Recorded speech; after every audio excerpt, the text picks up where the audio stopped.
নমস্কার বন্ধুরা, তো সবাই কেমন আছো? আশা করছি সবাই অনেক ভালো আছো। আর আজকে আছে মনসা পূজা, যদিও ভালো না থাকতো তো পূজার দিন বটে, আজকে অবশ্যই সবাই ভালো থাকবে, তো এটাই আশীর্বাদ করি।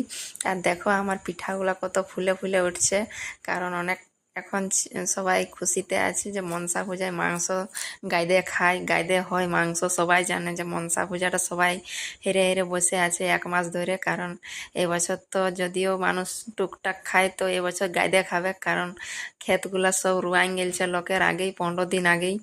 আর তার সাথে সাথে যদিও টাকা নাই ছিল, তো এখন এই 2 দিন আগেই কৃষক বন্ধু ঢুকে গেলছে, মানুষ গাইদে মাংস খাবে মনসা পূজায়।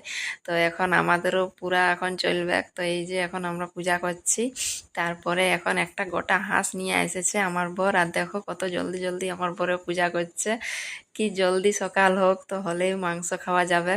তো দেখো এই যে পূজা হয়ে গেল, তারপরে তুলসী তলায় আগে পূজা করলি, তারপরে এই যে ভিতরে পূজা হচ্ছে। তো এখানেও চাড়ে চাড়ে পূজা করে দিচ্ছে। আর দেখছো কত স্পিডে হাত টাকা বাড়াচ্ছে পূজা করার জন্যে।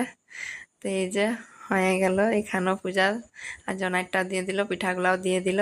তারপরে এইবারে তুলসী তলে হাঁসটাকে নিয়ে এসেছে, তো ও তো এখন চিন্তায় পুরা হয়ে গেছে, বলছে এবার তো আমি মরে যাব।